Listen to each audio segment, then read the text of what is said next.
love, joy, peace, patience, kindness, goodness, faithfulness, gentleness, and self-control. Wow, that's a really good list. Welcome to Coffee and Conversation.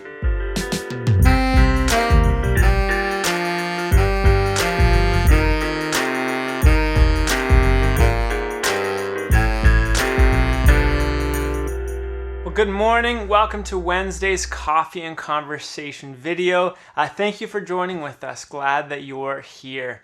Again, we just spend this time on Wednesdays discussing 3 questions based off of Sunday's message in order to put it into practice in our everyday lives.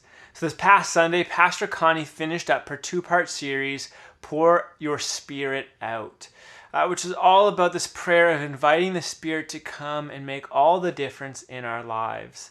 The first week was all about how the Spirit comes to bring comfort and comforts us through different situations, but also uses us to comfort others, to bring comfort to those around us. So hopefully in this last week, you actually were able to find moments of finding the Spirit prompting you to show kindness and comfort to other people. Well, this past Sunday, as Pastor Connie finished this sermon series, she focused on how the Spirit comes to change us. And she looked at the list of the fruit of the Spirit in Galatians chapter 5. This great list of the characteristics that should be evident when the Spirit comes and changes us and renews us. I think that's a list that we all want to aspire to. We all want to live lives that meet up to that list.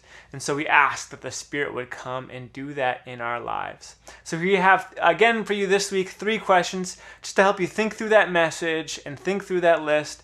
And put it into practice in your everyday life. Question number 1. When under pressure, what kind of fruit do you display? When situations where you're under pressure, where there's conflict, where there's tension and all sorts of things, what kind of fruit do you display? What's your go-to reaction in those kinds of scenarios?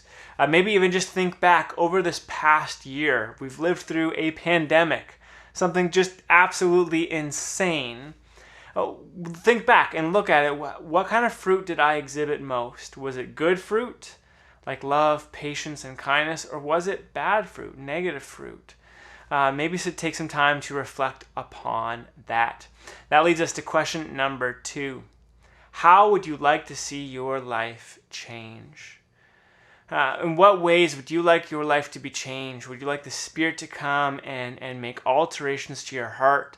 Make alterations to the way that you actually go about living? This is a question that kind of helps us, take a step back and actually, take inventory of ourselves. And when we think about, okay, over the last year, how was my fruit? What was my fruit like? Was it positive? Was it negative? Was it good fruit, bad fruit? That can help us see which areas of our life we actually need to change. When we look at that list of the fruit of the Spirit in Galatians chapter 5, we can say, I'm really lacking in this. That's the area that I want to change in. So maybe take some time, reflect upon that, go to Galatians chapter 5 and look at the list again if you want to know what the fruit are once again. And finally, question number 3. Which of the 8 fruit facts spoke most to you?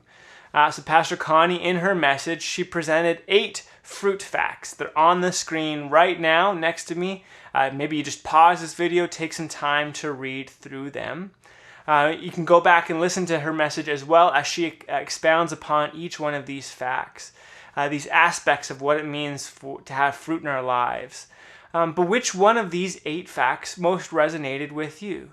That you felt, that just is speaking to me. That is what I needed to hear. And maybe even if you're with your family or with your friends in a safe way, discuss why did that resonate with you the most? What did it speak to you? What did it push you to do this week? So those are your 3 questions. Thank you for joining us. As always, there's another video on Friday morning from one of the pastors, and we'll see you online this upcoming Sunday.